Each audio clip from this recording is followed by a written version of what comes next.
Welcome. It's a great day at Palm Valley Lutheran Church. I'm Pastor Dave Koppel, and we are so glad that you've joined us today. Please take a minute and fill out your connection card by scanning the QR code on your screen so we know you're worshiping with us. Today, we're going to talk about getting out.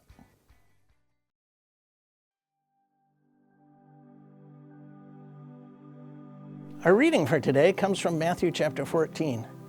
Immediately, he made the disciples get into a boat and go on ahead to the other side, while he dismissed the crowds. And after he had dismissed the crowds, he went up on the mountain by himself to pray. When evening came, he was there alone, but by this time the boat, battered by the waves, was far from the land, for the wind was against them. And early in the morning he came walking toward them on the sea. But when the disciples saw him walking on the sea, they were terrified, saying, "It's a ghost!" And they cried out in fear. But immediately Jesus spoke to them and said, "Take heart, it is I. Do not be afraid." Peter answered him, "Lord, if it is you, command me to come to you on the water." He said, "Come." So Peter got out of the boat, started walking on the water, and came toward Jesus. But when he noticed the strong wind, he became frightened, and beginning to sink, he cried out, "Lord, save me." Jesus immediately reached out his hand and caught him, saying to him, "You of little faith, why did you doubt?" When they got into the boat, the wind ceased, and those in the boat worshipped him, saying, "Truly, you are the Son of God."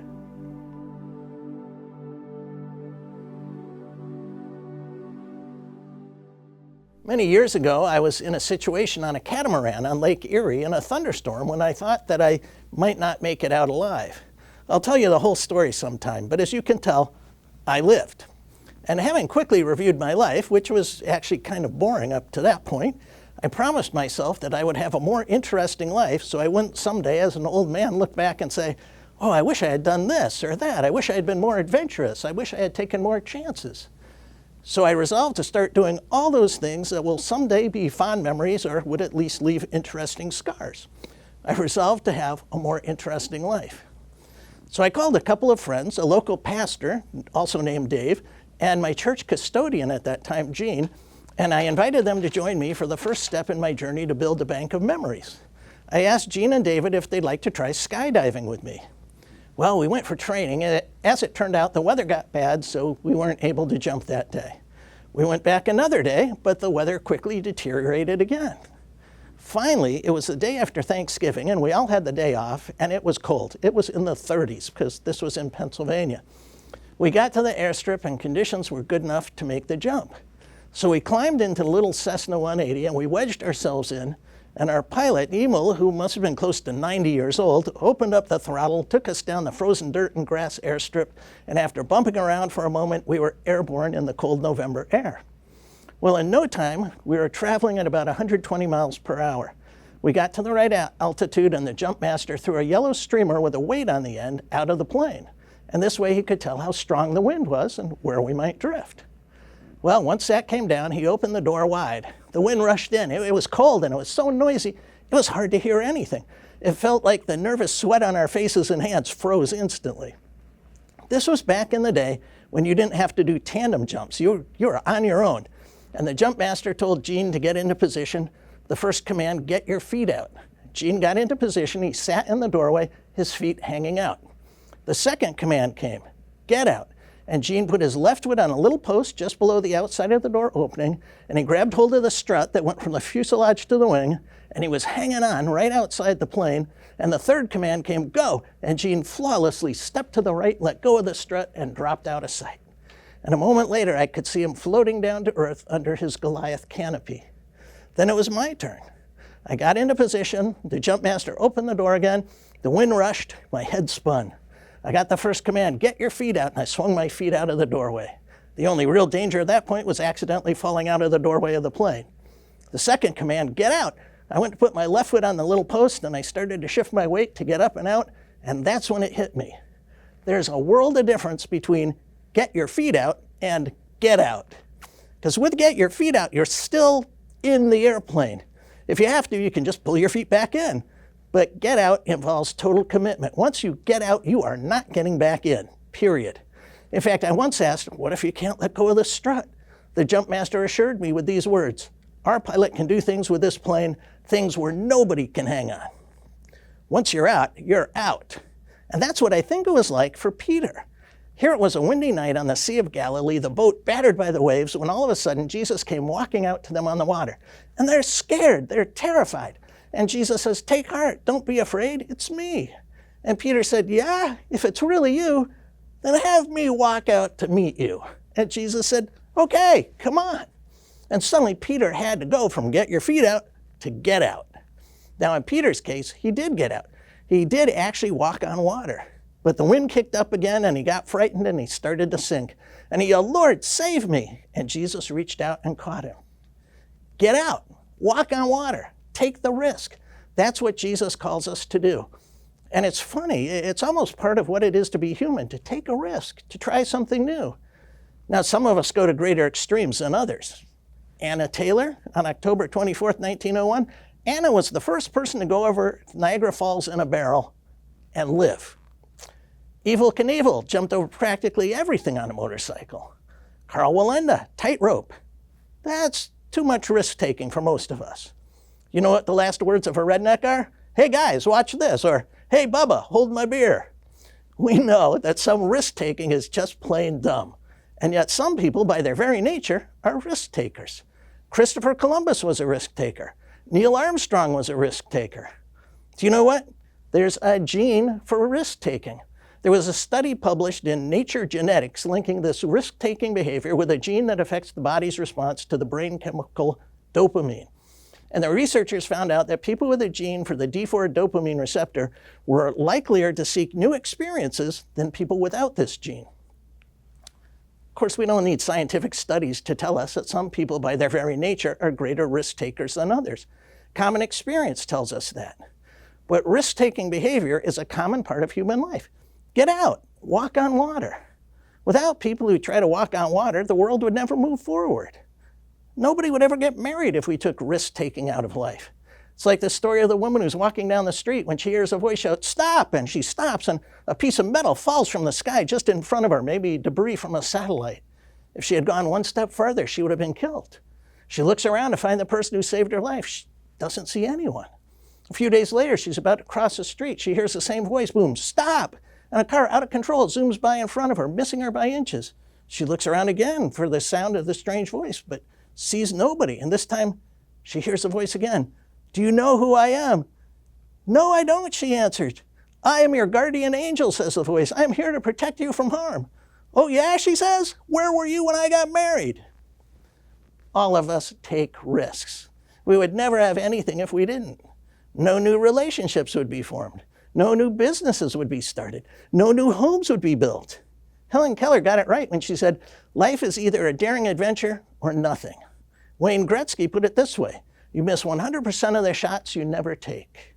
Even Mark Twain wrote, 20 years from now, you'll be more disappointed by the things you didn't do than by the ones you did.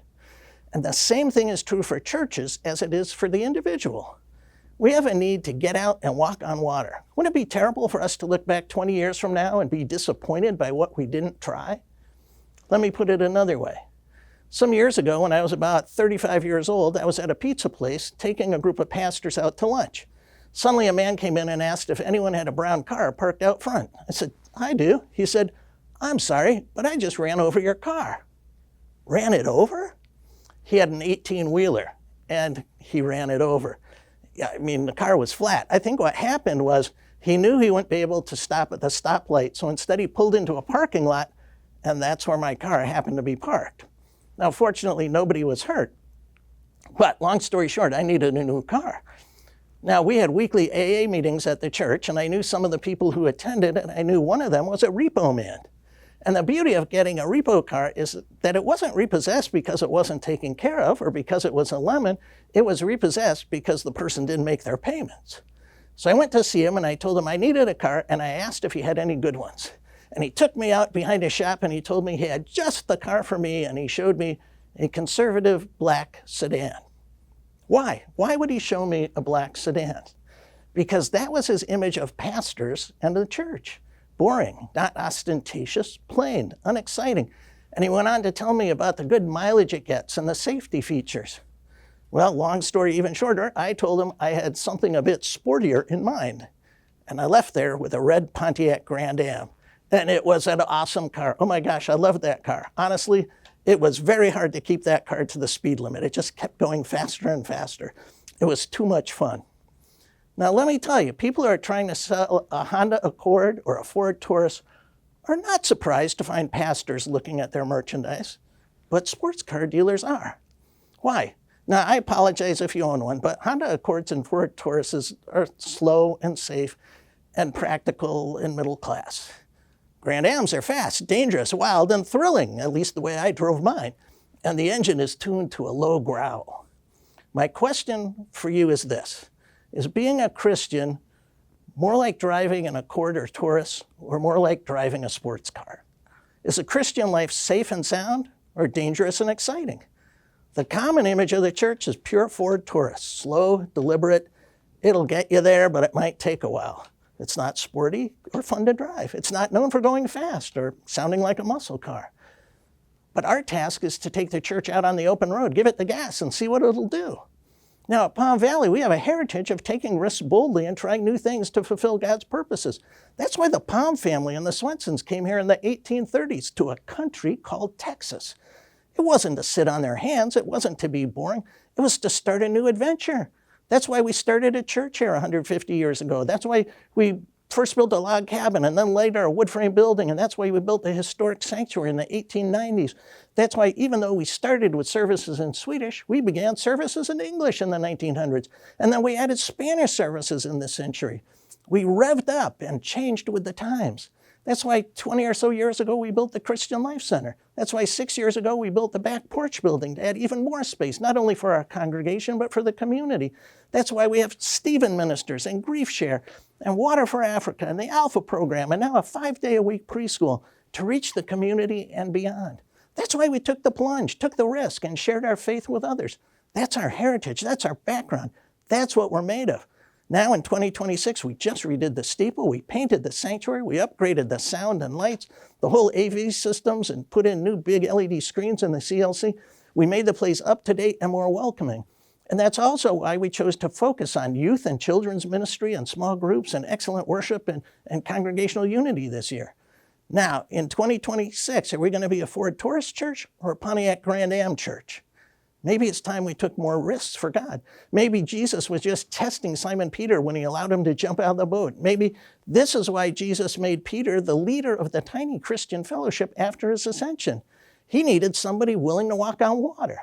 Jesus didn't need a Honda Accord church 2,000 years ago. He needed a Grand Am church. Whenever the church has had an impact on society, it's been because it's traded in a boring sedan for a Grand Am, or maybe even a Lamborghini. When the Lutheran Church was formed, there were people like Luther and Melanchthon willing to step out on the water. And they didn't just stick their feet out, they stuck their necks out and took a risk for what they believed in. It makes me realize how safe and secure we've made the Christian faith, right? There was a time when the church was challenging its young people to go out as missionaries all over the world into dangerous places and faraway lands. And young people by the thousands traded in their clunky old cars for Grand Ams. They got out, they made the jump, they walked on water, they risked their lives. How many of us have even brought friends to church lately or shared our faith in the neighborhood? I mean, what's the big risk there? That somebody might say, no thanks? During the civil rights movement, there were Christians who risked their lives to promote the notion that all people are created equal. Christians took risks. I served a congregation filled with those people, and yes, they've got stories to tell. Where's the battlefield today? Where's the challenge? What are the risks that we are called to? The first and foremost is to fulfill the Great Commission and the Great Commandment. Spread the word, love and minister to others, teach, praise God. In short, grow in faith, reach the community, provide awe-inspiring worship, connect in small groups, and exceptionally serve.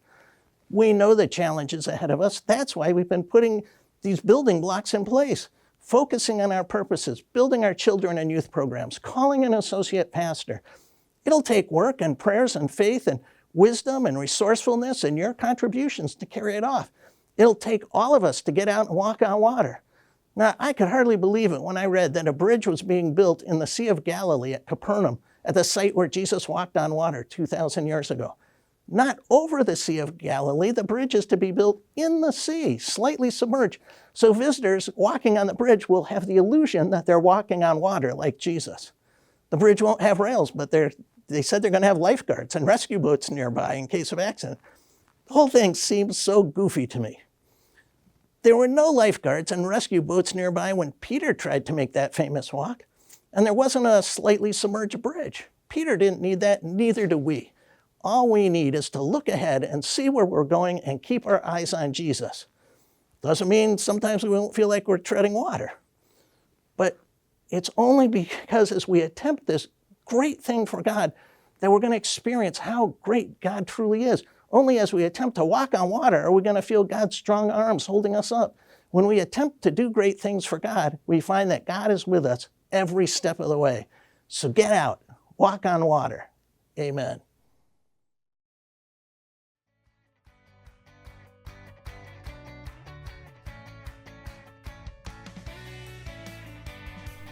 Go in peace, serve the Lord. Thanks be to God. The peace of the Lord be with you always. Let's take a moment and share the peace with each other. Thanks so much for joining us today. There are a few things coming up that you're going to want to know about. We're saying goodbye to summer with one last splash. Join us on Water Day, August 11th from 4 to 6 p.m. on the preschool playground for an afternoon of end of summer fun. Join us for our next Gather Women's Bible Study on August 13th at 2:30 p.m. in our conference room as we come together for faith, fellowship, and meaningful conversation rooted in God's Word. All women are welcome. And good food and great company equals our next supper club. Join us on August 13th at 6:30 at Spring Hill Restaurant. Come and enjoy a relaxed evening of food, fellowship, and conversation around the table. Please RSVP using the church app or by calling the church office. Baseball, friends, and fireworks. Join our young adults on August 14th for a night of baseball at Dell Diamond with fireworks after the game. We only have 10 tickets left, so grab your spot soon by emailing our youth director at youth@pvlc.org. And again, thanks for being with us today. Remember, you can connect with us any day of the week on Facebook or on our website. You can also watch our live streams every Sunday morning. Thanks for joining us today, and we'll see you next time.